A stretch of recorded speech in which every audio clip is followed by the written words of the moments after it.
Hello అండి. ఇవాళ నేను జెడ్ ప్లాంట్ గురించి అయితే మాట్లాడతాను. ప్రస్తుతానికైతే దీంట్లో నేను వామ చెట్టు ఉంది. వామ చెట్టు తీసేసి ఒక పెద్ద పాట్‌లో పెట్టేస్తున్నాను. ఎందుకంటే అది వామ ఇట్లా హెల్త్ బెనిఫిట్స్ ఉన్నాయని నేను ఒక వీడియో కూడా చేసినాను. ఈ చిన్న దాంట్లో పెడితే మొక్క అంత పెద్దగా పెరగదు. పెద్ద దాంట్లో పెడితే బాగొస్తది అన్నట్టుగా పెట్టుకుంటున్నాను. అది అప్పుడప్పుడు ఇంట్లో కూడా పెట్టుకోవచ్చు. అందుకని నేను ఈ పెద్ద దాంట్లో పెట్టేసుకుంటున్నాను. ఒక 1 వీక్ నుంచి 10 డేస్ వరకు పెట్టినా 1 వీక్ ఈజీగా పెట్టుకోవచ్చులెండి. మరి 10 డేస్ కాదు గానీ 1 వీక్ ఈ చెట్టుని మనము వామ చెట్టు ఇంట్లో పెట్టుకున్నా ఏమవ్వదు. ఆకు తీసుకొని తుంచుకొని ఇట్లా నోట్లో పెట్టేసుకోవచ్చు. దీని హెల్త్ బెనిఫిట్స్ చాలా ఎక్కువ. ప్రతి ఒక్కరు ఈ చెట్టు అయితే పెట్టుకోండి. అయితే జేడ్ ప్లాంట్ గురించి ఎందుకు చెప్తున్నానంటే నేను ఇవాళ దాన్ని మార్చి వేరే దాంట్లో పెడుతున్నాను కాబట్టి ఎందుకంటే చాలామంది ఈ మధ్య జేడ్ ప్లాంట్ పెట్టుకోండి ఇంట్లో లక్కీ ప్లాంట్ అనేసి చెప్తున్నారు. మనకి తులసి చెట్టు లక్కీ ప్లాంట్ కానీ జేడ్ ప్లాంట్ లక్కీ ప్లాంట్ అవునో కాదో నాకైతే తెలీదు. ఇదైతే ఎండలో అయితే దీనికి కంపల్సరీగా ఎండగా ఉండాలండి. ఎండ లేకుంటే మాత్రము చెట్టు పోతుంది. ఎందుకంటే నేను ఫస్ట్లో స్టార్టింగ్లో నేను జెడ్ ప్లాంట్ తెచ్చుకున్నప్పుడు దానికి అసలు నాకు ఎండలో పెట్టాలని తెలియదు. దీని కింద ఈ చెట్టు పెడితే మాత్రం ఇట్లాగా శంకు పురుగులు చూడండి ఎన్ని రాలుతున్నాయి ఇట్లా. ఆ పాట్లో ఇంకో పాటు పెడితే అట్లా దాని కిందకి అన్నీ వచ్చేసాయి. నాకు మాత్రం ఈ ప్రాబ్లం ఎక్కువ. నేనైతే ఈ పాట్ సిస్టమ్ అయితే అసలు మానేసినాను. ఎందుకంటే ఎప్పుడన్నా మొన్న అక్కడ ఎండ లేదు కదా అనేసి అటువైపు తీసుకెళ్ళి పెట్టినాను. ఆ చెట్టు పోతుంది అనేసి చూసరికి దాని కింద మొత్తం శంకు పురుగులు వచ్చేసినాయి. ఇప్పుడు ఇది నేను ఒక 2 ఇంచెస్ వరకు తీసేస్తున్నాను. తీసేసుకొని మనము ఆ మట్టి తీసేస్తే ఇంకా కింద ఏమన్నా ఉన్నా పైన కొంచెం నీమ్ పౌడరు కొంచెం బేకింగ్ సోడా చల్లేస్తే ఇంకేమన్నా ఉన్నా కానీ బయటకు వచ్చేస్తాయి. ఇప్పుడు ఇందులో చూడండి మీకు కనిపిస్తుందో లేదో కానీ దీని నిండుగా అవే ఉన్నాయి ఎక్కువగా. ఇదంతా తీసి ఒక సైడ్కి పెట్టేసి దాంట్లో నీమ్ పౌడర్ బేకింగ్ సోడా కలిపేస్తాను.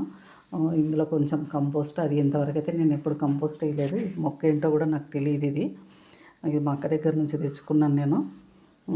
తనైతే ఏదో పువ్వు వస్తుంది అన్నట్టుగా గుర్తు నాకు. ఇంతవరకు అయితే ఎప్పుడు రాలేదు. నేను దీనికి పెద్ద కేర్ కూడా ఏం తీసుకోలేదు. అంటే కంపోస్ట్లో అవి ఏమీ లేదు. అయితే జేడ్ ప్లాంట్ ఏంటంటే చాలామంది దాన్ని లక్కీ ప్లాంట్ అనేసి ఇంట్లో అయినా పెట్టుకోవచ్చు, లేదా డోర్ దగ్గర ఎంట్రన్స్ దగ్గర పెట్టుకోండి అంటే పెట్టుకోవచ్చు. ఎండ ఉండదు. ఎండ వచ్చిన వాళ్ళు ఎంట్రన్స్ దగ్గర పెట్టుకున్నా ఏమవ్వదు. ఎంట్రన్స్ దగ్గర ఎండ లేకుండా పెడితే మాత్రం అసలు ఆ చెట్టు మాత్రం బ్రతకదు. ఎందుకంటే నాకు తెలియక నేను స్టార్టింగ్లో తెచ్చుకున్నాను. తెచ్చి ఇట్లాగే పెట్టేస్తే అది ఎండలేదు. దానికి నీళ్ళు పోస్తున్నాను, మంచి డ్రైనేజ్ సిస్టమ్ ఉంది కదా అనుకుంటూ నీడలోనే పెట్టినాను. దానికి పెద్దగా ఎండ పడేది కాదు. చెట్టు మొత్తం మెల్లమెల్లగా కుళ్ళిపోయి పాడైపోయింది. అందుకని అసలు జేడ్ ప్లాంట్ కంపల్సరీగా 3 to 4 అవర్స్ అయితే మస్ట్ ఉండాల్సిందే ఎండ లేకుంటే మాత్రము అసలు ఆ చెట్టు బ్రతకదు. అది ఎండలో పెరిగే చెట్టు అది. అందుకని దీనికి పెద్దగా ఫెర్టిలైజర్స్ అవి కూడా ఏం అవసరం లేదు. లక్కీ ప్లాంట్ అంటే ఉండొచ్చు, లక్కీ ప్లాంట్ ఏమో కానీ మనకి తులసి చెట్టు లక్కీ ప్లాంట్. ఇది ఈ మొక్కకైతే పెద్దగా కేర్ కూడా అవసరం లేదు. ఎక్కువ దీనికి ఫెర్టిలైజర్స్ అవి ఏమి వేయాల్సిన అవసరం లేదు. నార్మల్ మట్టి, ఇసుక, కోకోపీట్ వేసుకుంటే సరిపోతుంది. కొంచెము పురుగు అదేం రాకుండా ఉండడానికి మట్టిలో మనము నీమ్ పౌడర్ ఒకటి యాడ్ చేసుకుంటే సరిపోతుంది.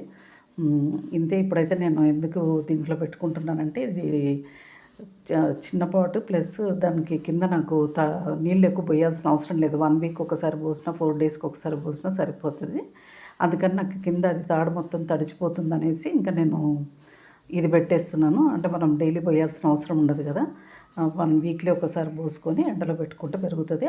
నాకు ఆ తాడు కూడా పాడవకుండా ఉంటుందని దీంట్లోకి నేను షిఫ్ట్ చేసుకుంటున్నాను. ఇది చిన్నగా చిన్న ఊరికే పైన కొమ్మ తుంచి పెట్టిన జెడ్ ప్లాంట్ వచ్చేస్తుంది. దీనికి ఇంత కంపోస్ట్ అవసరం లేదని నేను తీసేస్తున్నాను. ఇది గిఫ్ట్గా వచ్చిన చెట్టు అది ఇప్పుడు ఆ పాట్లోది. అయితే అది దాంట్లో ఉన్నది మొత్తము కోకోపీట్ ఉంది. అది అందుకని ఆ కోకోపీట్ కొంచెం ఇసుక అది మిక్స్ చేసేసి మట్టి కొంచెం కలిపేసి నేను ఇందులోకి యాడ్ చేసుకుంటున్నాను. పెద్దగా దీనికి ఫెర్టిలైజర్స్ అవి అయితే అవసరం లేదు. లక్కీ ప్లాంట్ అది తెచ్చుకొని దాన్ని డబ్బులు పెట్టి కొనుక్కొని నర్సరీలో, ఎందుకంటే కొంతమంది కామెంట్స్లో కూడా ఎవరో ఇట్లాగే వీడియో పెడితే కింద కామెంట్స్లో కూడా జెడ్ ప్లాంట్ ఎక్కడ దొరుకుతుంది, నర్సరీలోన ఇంట్లో పెట్టుకుంటాము తెచ్చుకొని, ఇంట్లో ఏ దిక్కున పెట్టాలి అది ఇది అంటున్నారు. ఇంట్లో ఎండ రానప్పుడు మనం ఏ దిక్కున పెట్టినా కానీ ఆ చెట్టు మాత్రం పోతుంది. అనవసరంగా డబ్బులు దండగా అవుతుంది మనం తెచ్చుకొని కూడా. అందుకని అంటే వాళ్ళకి తెలియదు ఏమో మరి అట్లా వీడియో అయితే పెట్టినారు. అది అట్లా అయితే పెట్టుకోకండి. అంత పెట్టుకోవాలనుకుంటే డైలీ మార్చుకోవాల్సిందే. ఎండలో పెట్టి మళ్ళీ ఇంట్లోకి తెచ్చి పెట్టుకోవాలి. కానీ కంటిన్యూగా నీడలో ఉంటే మాత్రం అది అసలు మొక్కనే కుళ్ళిపోతుంది, మెల్లమెల్లగా ఆకులు రాలి కుళ్ళిపోతుంది, అది గ్రోత్ అయితే ఉంటుంది, అసలు చెట్టు వేస్ట్ అయిపోతుంది. ఇదండి ఈరోజు వీడియో. నేను ఈ విధంగా అయితే ఇట్లా చిన్న చిన్న మనం ఇప్పుడు ఆకులు నేను ఏవైతే తుంచేసినానో అవి కూడా పెట్టేసినానో దాని నుంచి కూడా మనకి మొక్క వచ్చేస్తుంది. ఇప్పుడు ఇందులో అయితే మొత్తం శంకు పురుగులు ఉన్నాయి అనేసి నేను దీంట్లోకి కొంచెము బేకింగ్ సోడా, నీమ్ పౌడర్ 2 కలిపేస్తున్నాను. కలిపేస్తే చూద్దాం అది ఎట్లా వస్తాయి ఏంటో అని. ప్రస్తుతానికైతే నేను దాంట్లో మొక్కనైతే ఏం పెట్టను, ఊరికి అట్లా తీసి చూసి అది పోతాయా మరి ఏంటో అని చూద్దాం అన్నట్టుగా పెడుతున్నాను.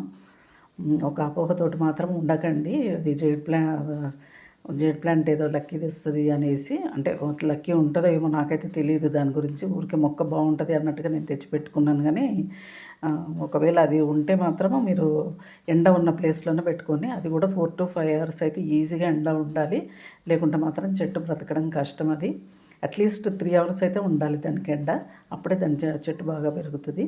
ఇదండి ఈరోజు వీడియో. ఓకే అండి, థ్యాంక్ యూ.